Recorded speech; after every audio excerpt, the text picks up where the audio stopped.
There's the artificial kind of seeking forgiveness, astaghfirullah, astaghfirullah, astaghfirullah, astaghfirullah, astaghfirullah, which for some people is so artificial, like Ali radiallahu anhu saw somebody doing it and said to him, your istighfar needs istighfar. Because it's just rolling off your tongue. There are some things that keep you and me from seeking Allah's forgiveness. It has to do with expectation. Some people deep in their mind have internalized that I have done way too much messed up stuff. Allah probably doesn't like me very much. Some people even go as far as to say, I've heard them say, Allah hates me.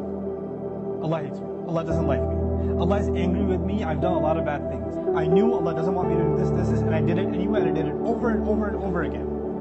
So I'm basically off of Allah's good books. My prayers don't mean it. And when people internalize that, you know what they do? I'm a bad person. Could you make dua for me? Because I'm disqualified already. So you need to make dua for me. Because I'm hoping at least Allah will listen to you. Maybe I have a chance, because there's no way He's going to listen to me. You seem to have a much better connection with Allah than I do. Let me take you back, short reminder. Who was the offer made to by Nuh alayhi salam? Nuh alayhi salam was making this offer to one of the most rebellious nations on earth. Continuously rebellious. And he said, if you can just come ask forgiveness, not only will Allah give you forgiveness, He'll open up the world for you. In other words, you don't get to write yourself off. You don't get to say about yourself, I'm too far gone. Seeking forgiveness is not for me, maybe for somebody else, but I'm a lost case. I'm a terminal case.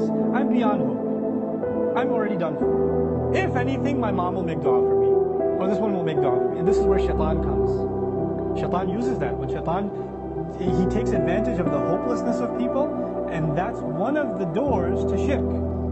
You know that? One of the doors to shirk. Why? Because then religions come, false religions come that say, you're too messed up, let Jesus forgive you. You be good to Jesus, He'll take care of God for you. He'll be in between. Or they'll place somebody else in between. This saint, go to his grave. Go ask him, be good to him, put some chocolate in front of his grave, and he'll ask Allah to take care of your problems. Because you're too messed up. You can't deal with Allah, He's too angry with you. He, however, was in Allah's good book, so you go through him. This is how shirk opens up. In other words, the essence of our direct connection with Allah, which is what Iman is, which is what Tawheed is, which is what La ilaha illallah is. The essence of it is you get to ask Allah directly for what you need, and I'm telling you, I'm reminding myself, the thing we need the most, because it will take care of all of our needs, is seeking forgiveness.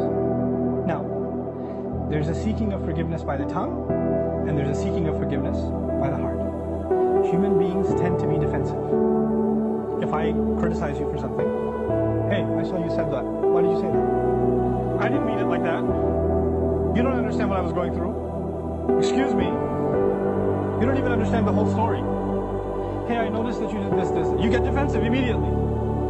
بَلِ الْإِنسَانُ عَلَى نَفْسِهِ بَصِيرًا وَلَوْ أَلْقَى مَعَاذِيرًا. Human beings have a good view of themselves, but they make lots of excuses. They keep throwing excuses. If you're going to seek Allah's forgiveness, you have to find a time.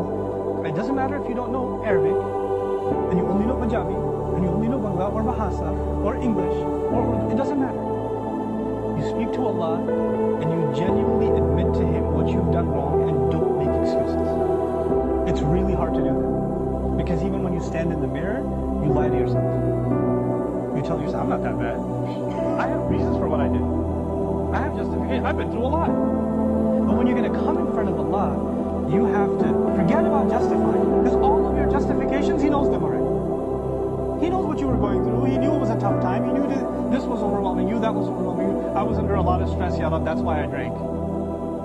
Don't give Him the reasons. He knows your reasons better than you do. You need to come to Him openly, without any filters, without any hesitation, with no guard, with no shame. You're embarrassed to even admit this to anyone until you completely, openly admit to Allah how messed up you've been and how you've messed up. Completely openly. And as you do it, let me tell you, as you start verbalizing those things, I would be hard-pressed to think tears are not going to roll down your eyes. It's impossible for a human being to open up so vulnerable before Allah, before anyone, and especially Allah, to open up so much and then not believe, not have tears roll down their eyes, because it's a moment of weakness. To the world, you have to show yourself as strong and confident, and you're just fine. Everybody sees you and thinks everything's okay. But the only one who gets to know nothing is okay, there's a lot of problems, is Allah. You have to open up to Him completely, and then you're going to be in a position to ask for forgiveness.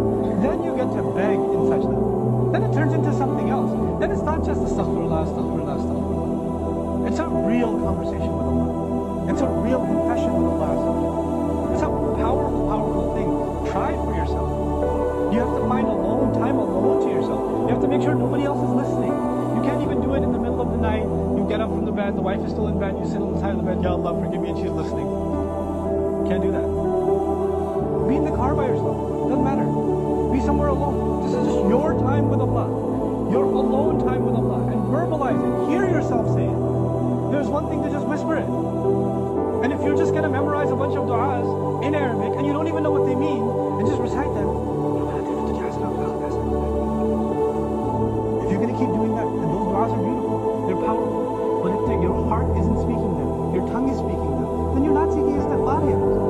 May Allah reward you for the dhikr that you're doing, for every harf that you're reciting, but that's not istighfar. Istighfar is something else. And when these tears come down, when this starts opening up, then the sky opens up.